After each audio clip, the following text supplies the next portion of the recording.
श्री असदुद्दीन ओवैसी जी। मोहतरम जनाब चेयरमैन साहब, आपका बेहद शुक्रिया कि आपने मुझे एक अहम दस्तूरी तरमीमी बिल पर बोलने का मौका फराहम किया। मोहतरम चेयरमैन साहब, मैं आपकी जानिब से बरसर इख्तिदार जमात को मुबारकबाद देना चाहता हूं कि आज उन्होंने जो दस्तूरी तरमीमी बिल को लाया है, आप शाबानों के उस कानून के लाने के नक्श कदम पर चल रहे हैं। मुबारकबाद देता हूं आपको और उम्मीद करता हूं कि इसके बाद बरसर इख्तिदार जमात के जिम्मेदारों की जबानों से बार बार शाबानों का जिक्र नहीं होगा, क्योंकि ये आपका दस्तूर में इस बात की इजाजत है कि सुप्रीम कोर्ट अगर कोई फैसला देता है तो सरकार को इस बात की इजाजत है कि वो उस फैसले के ऊपर कानून बनाए, जो आपने किया। तो इसलिए मैं कह रहा हूं कि आपने शाबानों की रिवायत को बरकरार रखा, आपको मुबारकबाद। दूसरी बात यह है जनाब चेयरमैन साहब के बड़ी बड़ी बातें हुई कि ओबीसीज के लिए सरकार है। मैं इसको डिस्पेल करता हूं, एक्सपोज करता हूं। यह सरकार ओबीसीज के लिए नहीं है। क्यों नहीं है?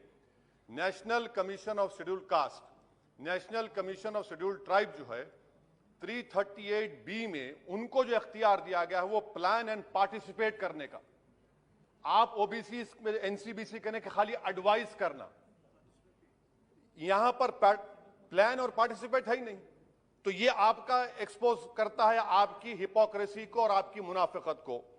दूसरी बात यह है कि रोहिणी कमीशन ने कहा कि 10% ओबीसी 50% रिजर्वेशन को हासिल कर रहे हैं और 20% जाते हैं, इनको कुछ नहीं मिल रहा है। तो सब कैटेगराइजेशन क्यों नहीं कर रहे आप? अगर आप ओबीसीज के लिए हैं तो मखसूस कास्ट के लिए आप हैं, आप तमाम ओबीसीज के लिए नहीं है। ये आप ही का रोहिणी कमीशन ने आया है। तो सब कैटेगराइजेशन आप करेंगे नहीं करेंगे? तीसरी बात यह है कि सर ये कैसा बात है कि अगर रियासत तेलंगाना में जो मुसलमानों की बैकवर्ड कास्ट है उनको रिजर्वेशन मिलता है मगर सेंट्रल लिस्ट में उसका जिक्र नहीं होता। तो एक ऐसा कानूनी मैकेनिज्म बनाने की जरूरत है कि अगर किसी स्टेट और रियासत में वो ये तय करती है कि ये हमारे स्टेट की ओबीसी है तो सेंट्रल लिस्ट में उसका रिफ्लेक्ट होना चाहिए। मिसाल के तौर पर बिहार में सुरजापुरी जात का जिक्र ही नहीं है सेंट्रल लिस्ट में, तो इसका हुकूमत करेगी नहीं करेगी? चौथी बात यह है कि आप क्यों डर रहे हैं? नरेंद्र मोदी की सरकार क्यों डर रही है? 50% को क्रॉस करिए ना। जब प्यार किया तो डरना क्या? तोड़ जाइए 50% को। क्यों 50% को डर रहे हैं आप? जो 50% है उनको 27%, जो 20% है उनको 50%। तो आपकी मोहब्बत ओबीसी से नहीं है, आपकी मोहब्बत उनके वोट से है और आपका दिल उन 20% के लिए धड़कता है जिसके लिए आपने 50% तहफ़्फ़ुज़ रिजर्वेशन दी है। यह आपकी हकीकत है। पांचवी बात यह है स्पीकर साहब कि हम हुकूमत से मुतालबा कर रहे हैं कि प्रोएक्टिवली नरेंद्र मोदी की सरकार 50% सीलिंग को तोड़िए, निकलिए। आप क्यों नहीं करना चाहते? करने की जरूरत है। डेटा है, एम्पिरिकल एविडेंस है बैकवर्डनेस का। वो 50%, 27% कैसा दे रहे हैं? गलत है। छठी बात यह है कि सर ये एक सुनहरा मौका है कि आप इस तरह का कानून बनाइए, 50% लिमिट को क्रॉस करिए और ओबीसी समाज से सही मानों में इंसाफ करिए। सर एक और बात, आज ही के दिन 1950 10 अगस्त को प्रेसिडेंशियल ऑर्डर हमने निकाला था। बड़ा तारीखी दिन था जिसमें हमने शेड्यूल्ड कास्ट को रिजर्वेशन दिया। मेरा हुकूमत से मुतालबा है, मैंने कांग्रेस की हुकूमत थी वहां बैठता था मैं, आज यहां बैठकर भी तीसरी मर्तबा कह रहा हूं कि 1950 का प्रेसिडेंशियल ऑर्डर रिलीजन के बुनियाद पर बनाया गया, जो राइट टू इक्वालिटी के खिलाफ है, जो राइट टू इक्वालिटी के खिलाफ है। एक सुनहरा मौका आपके पास आया है कि उसको रिलीजन न्यूट्रल करिए। जब शेड्यूल्ड कास्ट में हिंदू, बौद्ध और सिख आ सकते हैं तो दलित मुसलमान, दलित क्रिश्चियन क्यों नहीं आ सकते? सच्चर कमेटी गवर्नमेंट की कमेटी, उसमें जिक्र लिखा है। आप वो नहीं करना चाहते, आप नहीं करेंगे तो देख रहे उत्तर प्रदेश का अंसारी देख रहा है, उत्तर महाराष्ट्र के वो पसमानदा मुसलमान देख रहे हैं कि क्या तमाशा आप लोग करते हैं।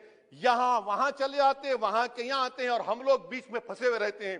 सर छठी बात यह है, सातवीं बात यह है कि मैं हुकूमत से इस बात का मुतालबा कर रहा हूं कि 1950 प्रेसिडेंशियल ऑर्डर को रिलीजन न्यूट्रल किया जाए। अच्छा, ओबीसी की आपकी सरकार है, 89 सेक्रेटरीज हैं, कितनी ओबीसी है बताइए? 89 सेक्रेटरीज में 5 अगस्त 2009 को एक भी ओबीसी सेक्रेटरी नहीं था। एक शेड्यूल कास्ट और 3 एसटी थे। मुबारक हो आपको, आपकी मोहब्बत ये है, डेटा कह रहा है, मैं नहीं कह रहा हूं, आप मुझे झूठ साबित कर दीजिए। अच्छा, सेंट्रल यूनिवर्सिटी में सर, सेंट्रल यूनिवर्सिटी में 51.6% ओबीसी के पोस्ट वैकेंट हैं। इसीलिए मैंने कहा कि आपको उनके वोट से मोहब्बत है, उनको जमीन से आसमान पर उठाने से आपको कोई मोहब्बत नहीं है, ये हकीकत है सर। और सर, ये यहां पर बैठकर मैंने हमारे कांग्रेस के लीडर की तकरीर को सुना, शिवसेना वाले कह रहे हैं, एनसीपी वाले कह रहे हैं मराठा मराठा। भाई साहब, महमूदुर रहमान कमेटी की रिपोर्ट ने कहा था महाराष्ट्र में कि मुसलमान सोशली एजुकेशनल बैकवर्ड है, जो बॉम्बे की हाईकोर्ट ने उसको अपहेल्ड किया, और आप सिर्फ मराठाओं की बात करते हैं, मुसलमानों की बात क्यों नहीं करेंगे? वो 50 कास्ट जो मुसलमानों की बैकवर्ड है महाराष्ट्र में, वो देख रही है आपके इस तमाशे को और आपको एक्सपोज करके रहेगी। आप उनकी बात ही नहीं करते। मराठाओं को जरूर दीजिए, मगर आपके इस बड़े दिल में क्या उन गरीब मुसलमानों के लिए धड़कता हुआ दिल नहीं है कि हम सिर्फ भिखारी हैं, आपका वोट हासिल करेंगे, आपको नेता बनाएंगे, मुख्यमंत्री बनाएंगे, प्रधानमंत्री बनाएंगे, और हमको क्या मिलेगा? इफ्तार की दावत और मुंह में खजूर, रिजर्वेशन नहीं मिलेगा हमको। ये कौन सा इंसाफ है सर? इसीलिए ये इनकी मुनाफिकत है, इसीलिए हम हुकूमत से मुतालबा करते। अच्छा, हैरत की बात यह कि सुप्रीम कोर्ट के जिस फैसले को ओवरकम करने के लिए यहां पर यह बिल लाया गया, सुप्रीम कोर्ट ने कह दिया कि मराठाओं के बारे में सोशली एजुकेशनल बैकवर्डनेस नहीं दिख रहा है। आप कैसे दिखाएंगे बताइए? ये महाराष्ट्र के 50 मुसलमान बरादरियां देख रही हैं। इसीलिए हम हुकूमत से कहना चाहते हैं कि, और मोदी सरकार से, कि आप ओबीसी के अपलिफ्टमेंट के लिए नहीं हैं, आप मजलूम के साथ नहीं हैं, आप कमजोर के साथ नहीं हैं, आप बेरोजगार के साथ नहीं है। हां, एक हकीकत है, आप ताकतवर के साथ थे और ताकतवर के साथ रहेंगे। आपको वोट की जरूरत है, ओबीसी और वो जो मुसलमान बरादरियां नीचे, उनको उठाने की जरूरत नहीं है। स्पीकर साहब, ये बिल यकीनन अच्छा है, मैं इसकी तायीद करता हूं। और गालिब ने बड़ा खूब कहा था कि ये जो तमाशा मैं देखता हूं कि बजीचे अतफाल है, दुनिया मेरे आगे, होता है सब शब रोज, तमाशा मेरे आगे। शुक्रिया सर।